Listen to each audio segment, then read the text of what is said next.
Everything that Impact does, either directly or indirectly, involves getting our contractors and the ironworker leadership to work together for more job opportunities. And the only way you gain market share is by taking market share away from our competition. So let's shift gears to another survey question. And this is geared at the best parts that you like most about Impact. So the survey question is, what Impact program does your organization use most?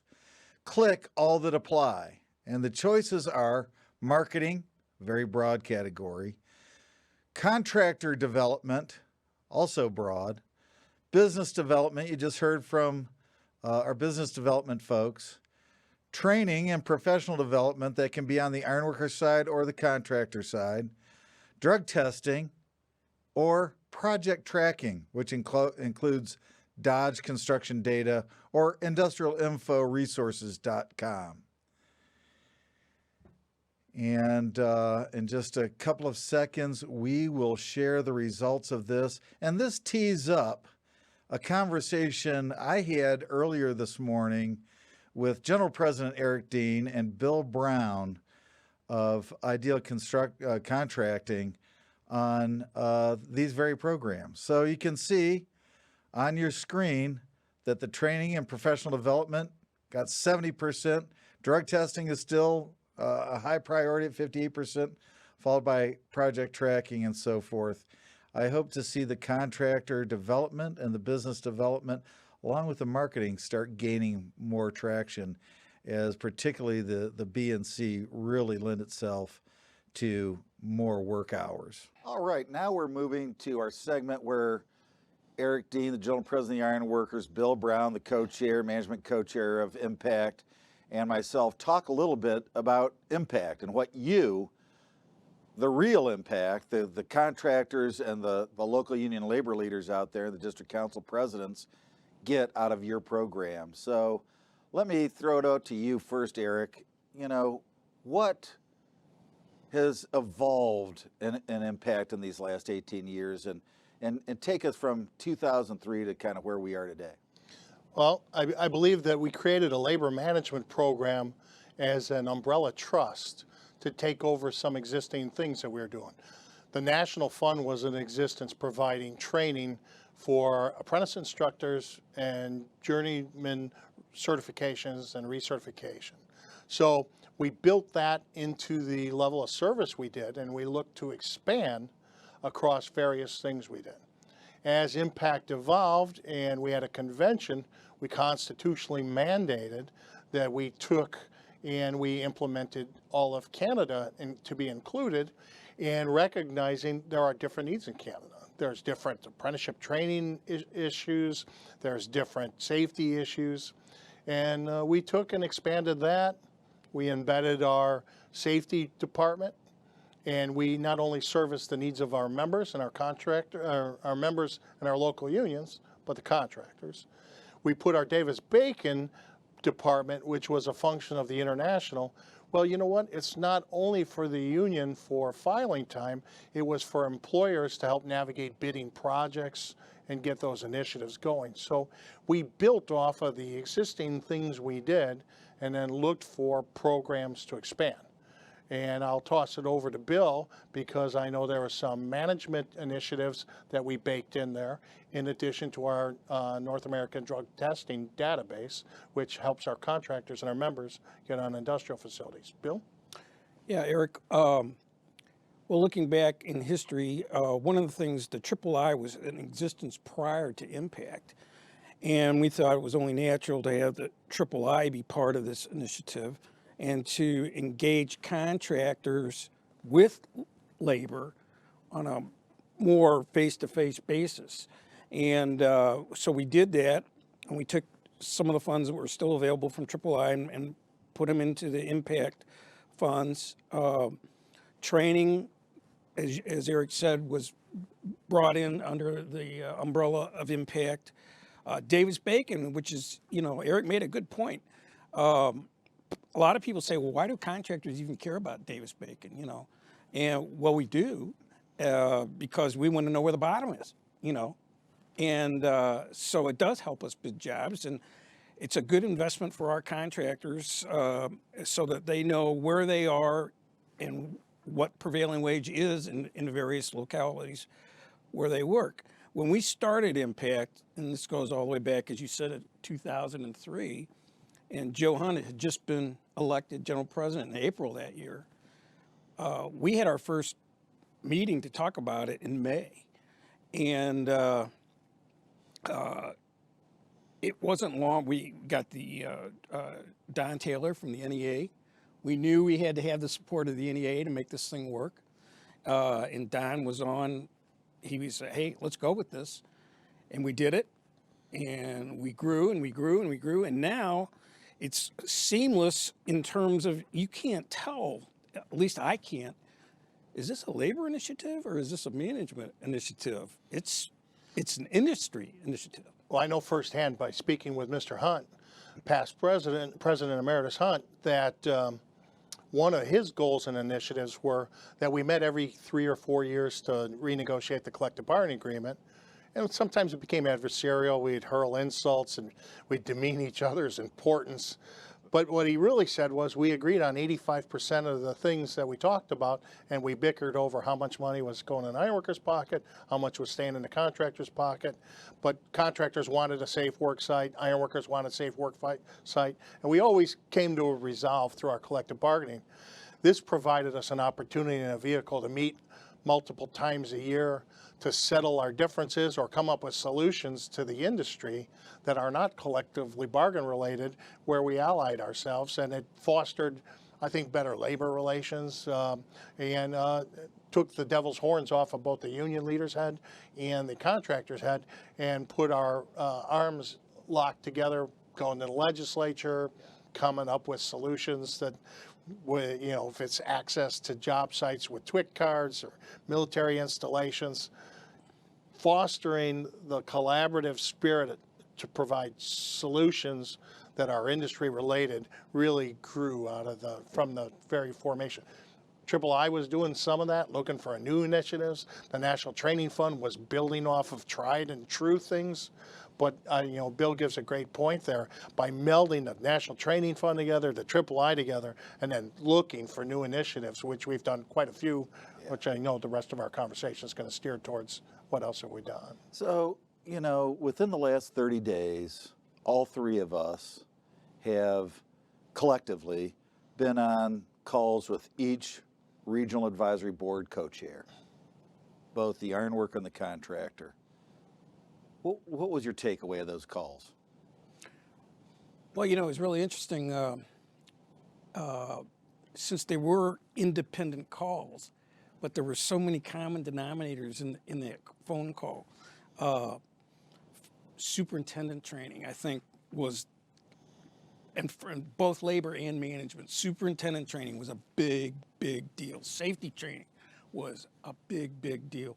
We had labor leaders even promoting estimating training. Right. And that helps our contractors, but it also helps emerging contractors, iron workers, who might be thinking about going into business, learning a little bit about, well, how do you get that first job and how do you do it without losing a lot of money? How do you make money? And we train them how to do all that stuff.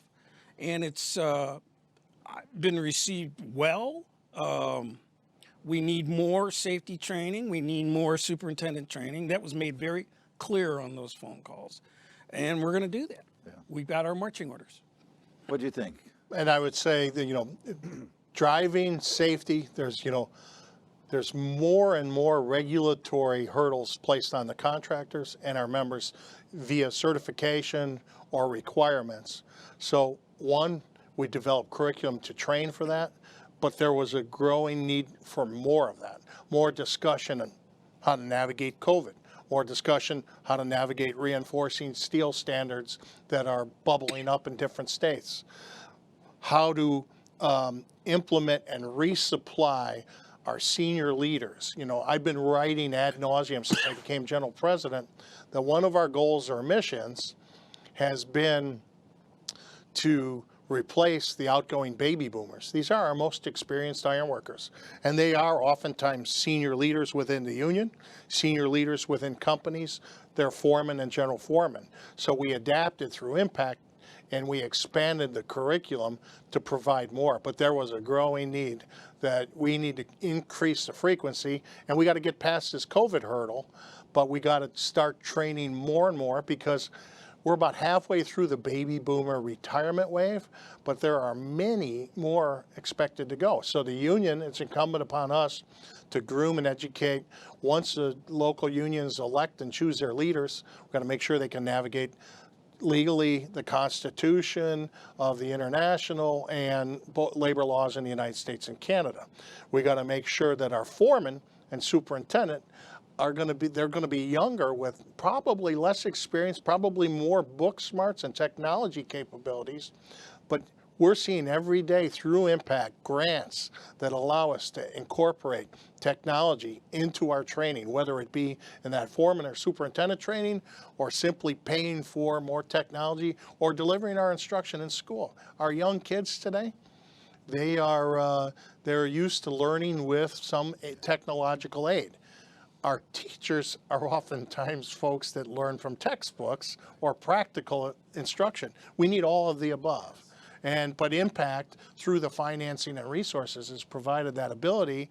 And so oftentimes the National Training Fund trustees are one and the same. They're impact trustees, and we seek the proper finances. From a safety and health standpoint, I can't tell you what the safety department has done.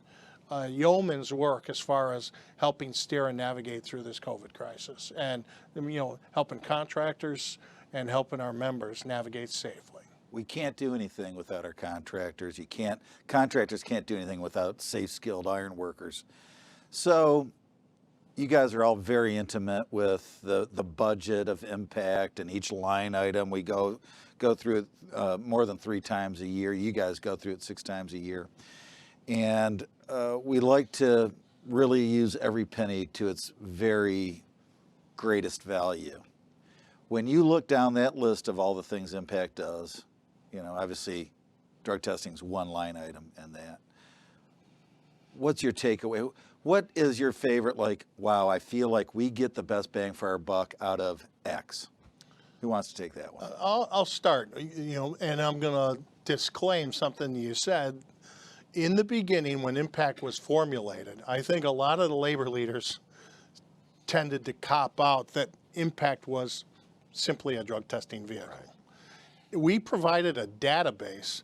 The bargaining parties in the local, the contractors and the local union, negotiated whether they wanted to have drug testing to have access to job sites. Right. So too many people thought that they were spending money on what the members thought was an invasive part. It's just adapting to the construction economy. My favorite part of everything that we do is possibly the safety initiatives. And when I'm talking about safety initiatives, I'm talking about the safety supervisor, the fact that we're training iron workers to go to work for our employers and supervise the safety of our members and not have to have a college-educated, right, non-tradesperson right, direct tradespeople that's never hung off of a beam, never tied a rebar cage, never worked on the leading edge of a building installing curtain wall or hanging stairs and stairway, or worked on a shop floor. Yeah. Yeah. Somebody that's worn a welding hood, worn a tool belt, practical and now knowledge, can relate to the worker and help the contractor reinforce their safety protocols so that they can deliver the job not only safely, but profitably, so that there's more profits to bargain when we collectively bargain. Bill, you grew up in the business. You're multi-generation iron worker, like General President. Go down the list. What's the thing that really jumps out at you most as from a management perspective, contractor, best value add? Well, I do want to go back to the safety piece because I think this is probably the most important thing we do. And we have one of our large national contractors who was saying, you know what, we're having some ironworker issues within our company, safety issues.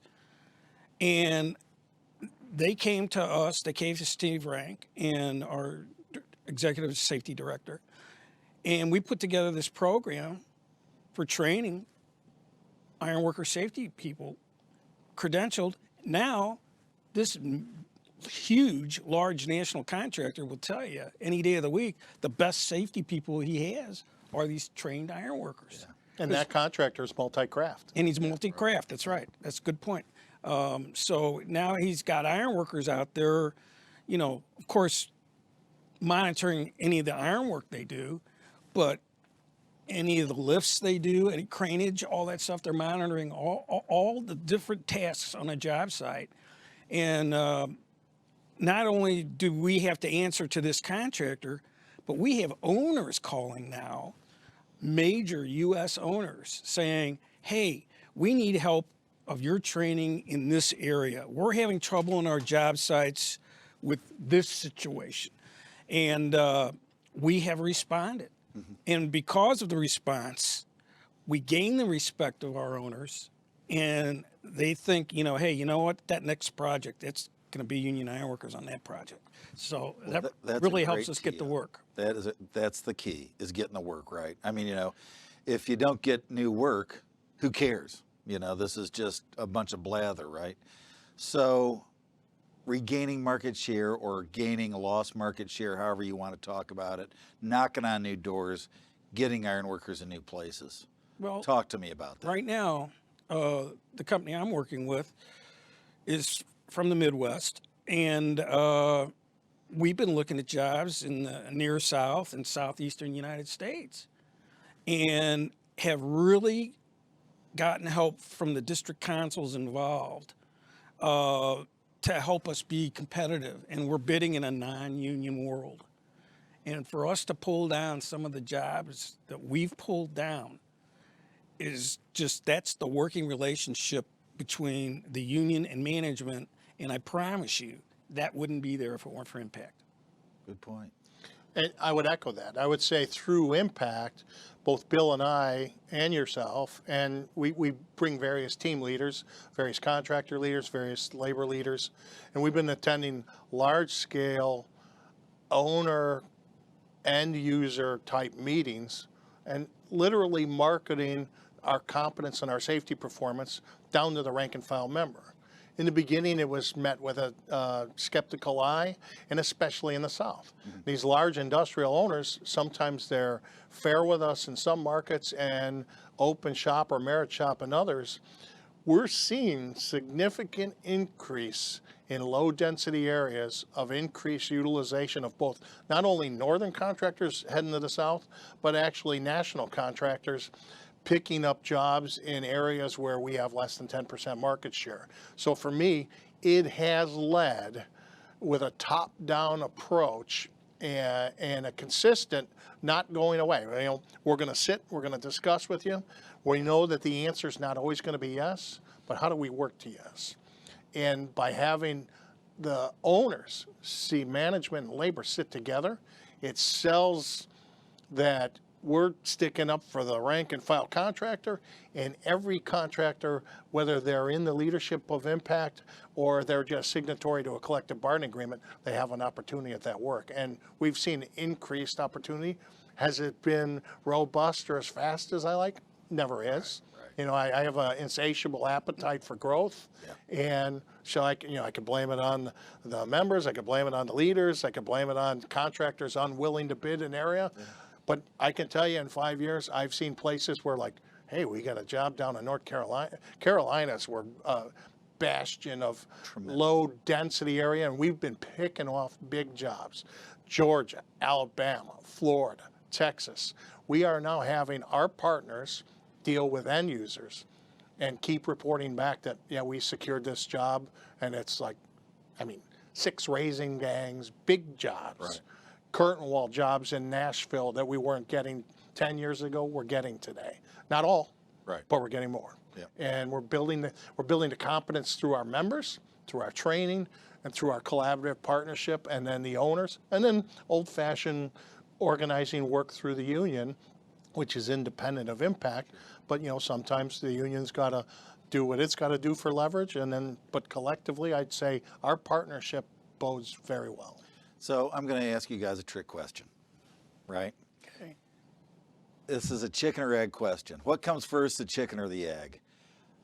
The biggest chunk of the impact budget is the National Training Fund. I think we have a tremendous leader there in Lee Worley. He can't say enough great things about Lee and how he dealt with the pandemic and everything. And we also spend a tremendous amount on contractor upgrade training. What comes first? Well, the training of the workforce, in my opinion, what Lee Worley's doing is probably the most important thing. You're an established contractor. Yeah, but and Lee Now is you make your money. Lee does do a fantastic. Oh, yeah. We were greatly blessed to have a guy like him in He's that got a great position, team, too. and he has a great team, and the results speak for themselves. Now, contractor training, is that important? Sure, very important. And I like to talk about our fundamentals of business classes, where we get young aspiring men and women who are iron workers that are contemplating going into business for themselves. They take the class. Some of them say, hey, sign me up. I want to be a contractor. But guess what? Some of them say, I had no idea. This is not for me. And I always like to say, either way, we've done our job, because we've helped promote a young man or woman who wants to be an ironworking employer. And we've also maybe cautioned somebody that maybe this isn't the right time for you to do this. Maybe you need a few more years, and you have to understand some of the banking and bonding and insurance issues a little bit better than you do now. But we've trained them in that, and they've got all the information. And, we did a survey, I remember, probably 10 years ago, where, we found out that almost half of our new contractors were going to be started by ironworkers. That's phenomenal. That's a huge percentage. Yeah. So those two things to me that's what's important. I like to echo Bill's comments. The one thing I can tell you is I'm thankful that our past leaders in the union and contractors formed the National Training Fund, because what we inherited there was a well-oiled machine. We had the instructor training down. We had the core curriculum embedded. We had the ability to transfer knowledge to greenhorns to make them into tradespeople. But we also had a limited foreman superintendent course. I think Lee and through Impact and the resources have expanded that. But then you take that outside of that. I'm reminded by a past General Vice President, Tadas Kieselinski's remarks. He said, hey, next time you go to a contractor Christmas party, look around the room. And he said, it'll scare the crap out of you, because they're all older than us. So if you think our members are getting old and getting ready to retire, where's the next generation of union contractors coming from? And that's what was probably spawned or born the idea to do contractor training. And whether it be rank and file training or training the existing company's accountant to take over, because maybe that company doesn't have a successor or a son or a daughter to take over the business. So we'll train that in-house person not only to keep incumbent contractors a continuation so that they keep bidding and estimating work and hiring ironworkers, or we'd get them the brightest and best ironworkers, teach them the business fundamentals so they know the construction fundamentals and the ironworking fundamentals, but collecting, bidding, and estimating is a different thing. Those, both FMI courses and self-taught courses that we have, if it scares the crap out of someone so that they're not a delinquent contractor and never go into business, I'm okay with that. Yeah. If it educates someone on how not to be a delinquent contractor and take baby steps and risk their capital, you know what? Anything we can do, the more ironworker contractors we have that are signatory, the better it is for our industry to bid and secure more work on behalf of our members. So let me come back to you, Eric, and I'll have a similar question for you, Bill. Not all business managers who are critical components in the organization, this is my opinion, are drinking deeply the impact well. What would you say to them? Well, in the 2008 housing bubble, some of the locals' resources were tapped, like their bank accounts were drained, and they're busy, taking care of the needs of the members, simply dispatching, running their trust funds and their training funds and whatnot. And so some of them don't either have the staff or the financial resources to break into new initiatives. So what we've been working on is having our ironworker leadership, the district council presidents, help them. And the union established key performance indicators to take measurements of their performance. And we know what the best practices are and how do locals achieve that? And do they have the funding, the resources, the training? Are they having political outreach so that they're recognized as pillars of their community as far as, are they doing volunteer work? Are they doing the things necessary to be recognized that they're of and from the community, and they're leaders and they're good stewards of the community? And by doing that, sometimes we need to, as we do officer indoctrination, we have you guys come in to tell them the other programs that are available and how you maybe change the playbook from your predecessor. And the union does that, as well as having our management folks come in, talk about the role of the trusts and what the goals are, commonality. We want everything for the cheapest possible price for health care, pension, or whatever. Some things are achievable, but it's with a partnership on the trust that you achieve those things. And I think Impact helps that by having that contractor presence to listen to them. And so we've been fostering better relationships with their signatory partners, or fostering new growth with people who are yet to be signatory. Bingo. So you were in the board meetings where we started broaching the notion of contractor training, and it was not met with glee, happiness, brotherly love. In some cases it was, but there were some that took great umbrage to it, and everybody has their perspective. What do you tell the contractor who makes payroll every week and is not using our programs? Because there's a lot of them out there. Well, you're right. There are a lot of them out there who aren't engaged and don't realize everything that we have to offer. And, people are trying to run their businesses. And even if we blast them with emails every day, they're not going to read them. And we know this. We've geared back on those emails. I know, and we have. I know we have, and we're trying to have different communication media available to us to get the news out there. You alluded to the contractor training.